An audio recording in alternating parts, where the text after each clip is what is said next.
All right, so we're diving into the power of now today, and I'm so excited to get into this with you. You too.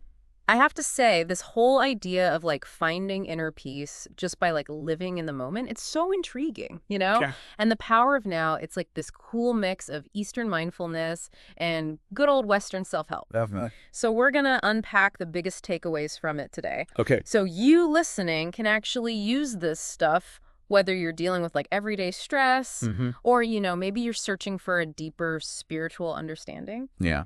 So let's jump right into this living in the now thing. Okay. What really hit me was how Tully's like, true fulfillment, it only exists right now in this moment. Right. Have you ever noticed how much time we spend like either stuck in the past Oh, yeah. or worrying about the future? All the time, it's like we're never really here. Exactly. And, it's like we're missing out on what's actually happening. It's true. Tully, he uses this analogy of a clock. Like we might live by the clock, but our true essence, like who we really are, it's beyond time. That's a great way to put it. It's like, getting caught up in the past or future just steals the joy from right now. Steals the joy. Yeah.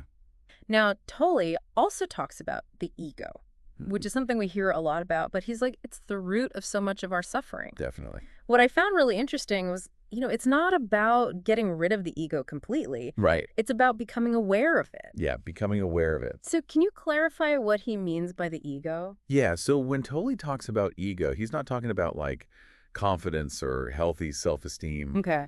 He's talking about that voice in our heads that's always comparing, judging, needing validation. Oh, I know that voice. Right. It's that part of us that's like, I'm not good enough, or I need this thing to be happy. Yeah, yeah. And Tolle believes that our ego, that sense of self-importance, it traps us in this endless cycle of wanting and fearing. Mm-hmm. And that's what causes unhappiness. So how do we actually like step back from all that mental chatter? Right. Like, how do we find that inner peace? Yeah. Well, that's where one of the key takeaways from Chapter 2 comes in. Okay.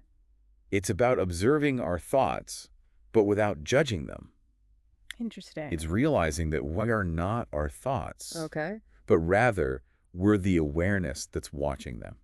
Okay. Like, imagine you're by a river watching leaves float by. Okay. Those leaves, those are your thoughts, and you're the riverbank, just witnessing them. Oh, that's a really nice visual. Yeah. I'm starting to get how separating ourselves from our thoughts can help us escape that negativity. Yeah, that grip.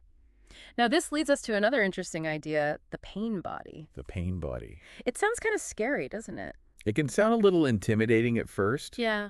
But understanding it is actually super freeing. All right. It's basically all that unresolved emotional pain from our past. You can think of it like a shadow version of ourselves Oh. that kind of feeds on negative energy. It keeps us stuck in these cycles of suffering. So it's like we're carrying around this baggage from our past Yeah, exactly. that weighs us down and affects how we react in the present. That's a perfect analogy, like a backpack full of rocks. Rocks, yeah. And recognizing this pain body, it's crucial for finding true inner peace. So it's not about like pushing those painful emotions down. No, it's not about suppressing or denying them. Okay. It's about bringing them into the light, becoming aware of them. So awareness is the key to dealing with this pain body. Absolutely. Just by observing our thoughts and emotions without judgment, Okay. we create this space of stillness Mm-hmm. where healing can begin. So is that like finding that calm in the middle of chaos? Exactly. And Chapter 5 really highlights this. Okay. Even when things are really tough, even when we're in pain, Yeah. embracing awareness, that can anchor us in peace. It's like a superpower almost. It kind of is. And this idea of awareness, it seems to be like a big theme in the power of now. You're absolutely right. It keeps coming. It's the foundation for everything Tolle talks about. Oh, okay. It's how we experience the present moment fully, Hmm. and it's essential for understanding and eventually dissolving that pain body. So what are some practical ways we can actually cultivate this awareness? Well, Tolle really emphasizes the importance of practicing mindfulness. Okay, mindfulness. And it doesn't have to be complicated. Good. You could start by incorporating little practices into your day. Like what? Focus on your breath for a few minutes. Okay. Or use little reminders to bring yourself back to the present. Okay.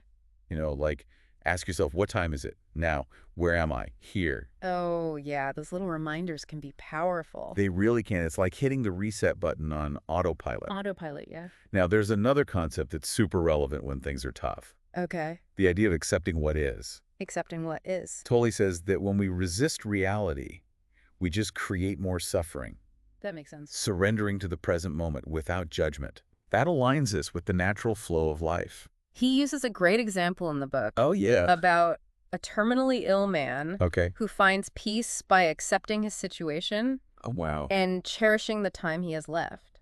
That's powerful. It's not about giving up, right? Right. It's about letting go of that need to control things we can't control. Exactly. It's like surrender isn't weakness. Right. It's about recognizing that true strength is in embracing reality, Yeah.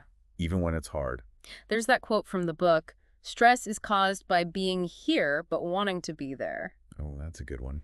It's so simple, but it really shows how much suffering we create ourselves. By resisting the present moment, yeah. Exactly. And when we learn to accept what is, Yeah. we can find peace and even joy. No matter what's happening.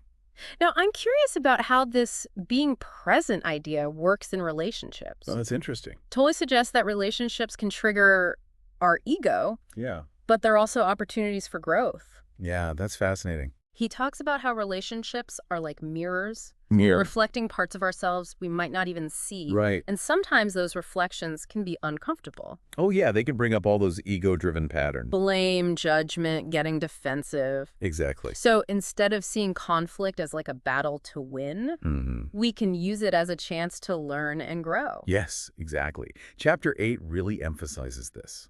Okay.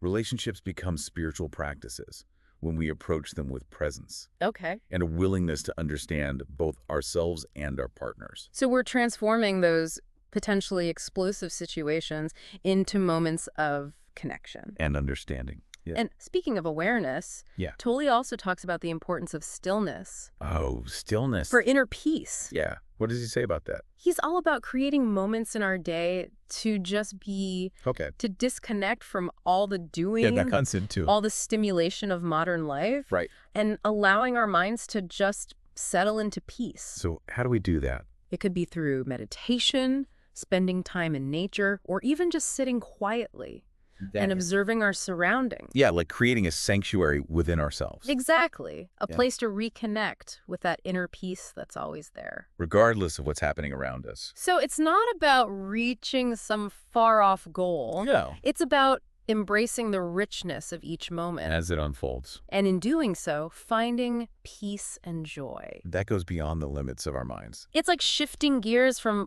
always striving and achieving To just being. to appreciating the simple things. And finding joy right now. Beautifully put. And this leads us to some of the criticisms and comparisons of Tolle's work, Oh, interesting. which we'll explore after a short break. Okay, sounds good. Stay tuned. We'll be back soon to delve deeper into the world of the power of now. Can't wait. So we were talking about that shift from doing to being. Yeah, like really embracing that being mode. And while the power of now has really resonated with a lot of people, Mm-hmm. it's also gotten some criticism. Okay, like what? Well, one thing I've noticed is that Tolle, he kind of repeats his main points Oh, yeah, I see that. throughout the book. He does kind of hammer those home. Yeah, and for some people, those who are already familiar with mindfulness, Right. it might feel a bit repetitive. Yeah, like we get it already. But then again, that repetition could be helpful for some. Yeah, like a little reminder to stay present. Exactly. Another critique I've seen is that the language can get kind of abstract. Oh, yeah, especially when he talks about consciousness and reality. Yeah, that metaphysical stuff. It can be a little hard to follow sometimes, It's like he's asking us to think in a totally new way. to step outside our comfort zone. And while that can be really thought-provoking for some, Right. it might leave others feeling a bit lost. Yeah, confused. And then there's the point that the book doesn't really consider different cultures when it comes to spiritual practices. That's a good point. It's important to remember that the power of now is just one perspective, not like a universal truth. It's like one path among many. Exactly.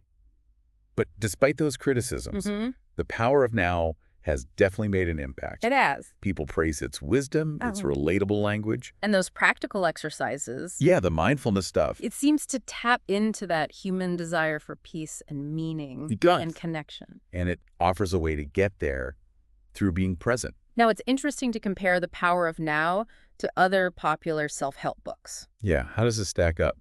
It's definitely different from those books that focus on external achievements. Like goal setting and all that, Exactly. right? Like the 7 habits of highly effective people. Okay. That's a great book for success in the outside world. Yeah. But Tolle, he's all about inner transformation. It's not about adding more to our to-do list. Right. It's about changing how we approach everything we do. It aligns with those mindfulness classics, Like what? like Thich Nhat Hanh's The Miracle of Mindfulness. Okay. They both emphasize being present. Oh, but what I like about the power of now is how accessible it is. Yeah, he makes it easy to understand, It's like he's having a conversation with you. not lecturing. Exactly. That's what makes it so engaging.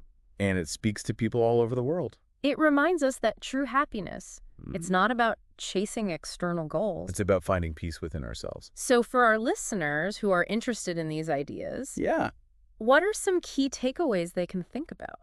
Well, the main message of the power of now can be boiled down to a few things. Okay. Like what? First, embrace the present moment. Okay. It's the only reality we have. Let go of the past and the future. Exactly. Focus on what's happening right now It's like focusing on the scenery outside the windshield. instead of the rear view mirror or the GPS. I love that analogy. Second, become aware of your thoughts and emotions. But don't judge them. Right, just observe them like clouds. Oh, let's come by. Exactly. And third, accept what is. Okay. See challenges as chances to grow. And use affirmations like, this too shall pass. Yes, when things are tough. It's about recognizing that resisting reality just makes things harder. Exactly. Surrendering to the present moment, that's where we find peace.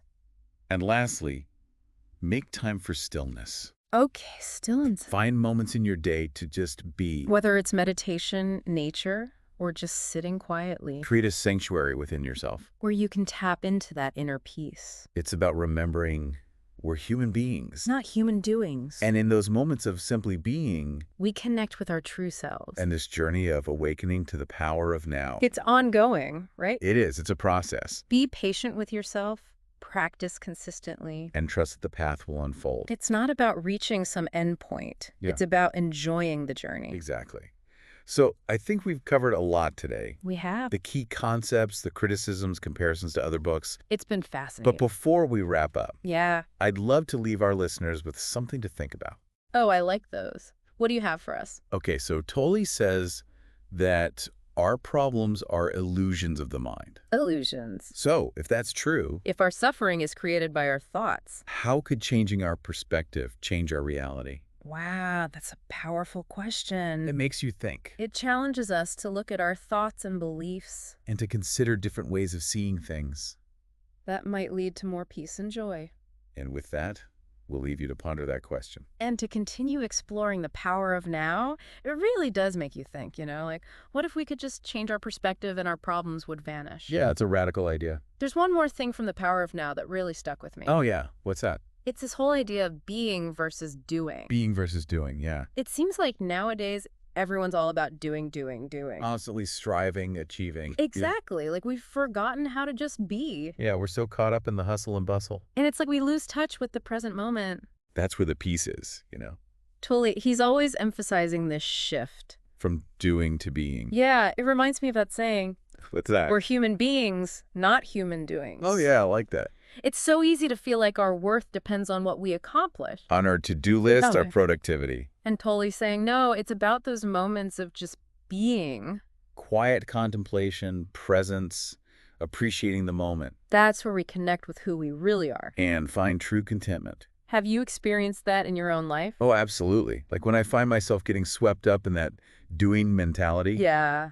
I just try to pause, take a breath, Okay. remind myself to just be present. It's like hitting that reset button. Exactly. It's a Yeah. practice, Right, yeah. Some days are harder than others, but it makes a huge difference. So it sounds like we need to make a pretty big shift in perspective. Yeah.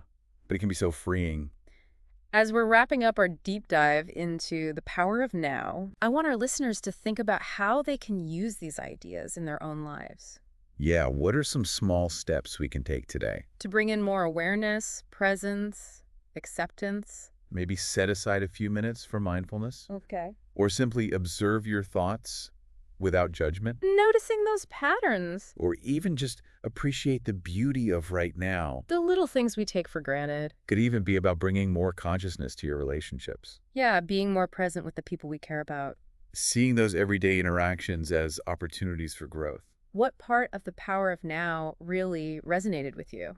For me, It was that reminder that the present moment is all we have, Yeah. and when we embrace it fully, What happens? we open ourselves up to so much peace, joy, and possibility. It's like a whole new world opens up. It's a journey, and there will be bumps along the way, Right. but it's so worth it. So well said. Remember, everyone, Yeah. be patient with yourselves. Trust the process. And most importantly, enjoy the journey. Enjoy the journey of awakening to the power of now. That's it for our deep dive into the power of now, We hope you've enjoyed it. and learned a few things along the way. Until next time, keep exploring, keep questioning. And keep diving deep into the world of knowledge.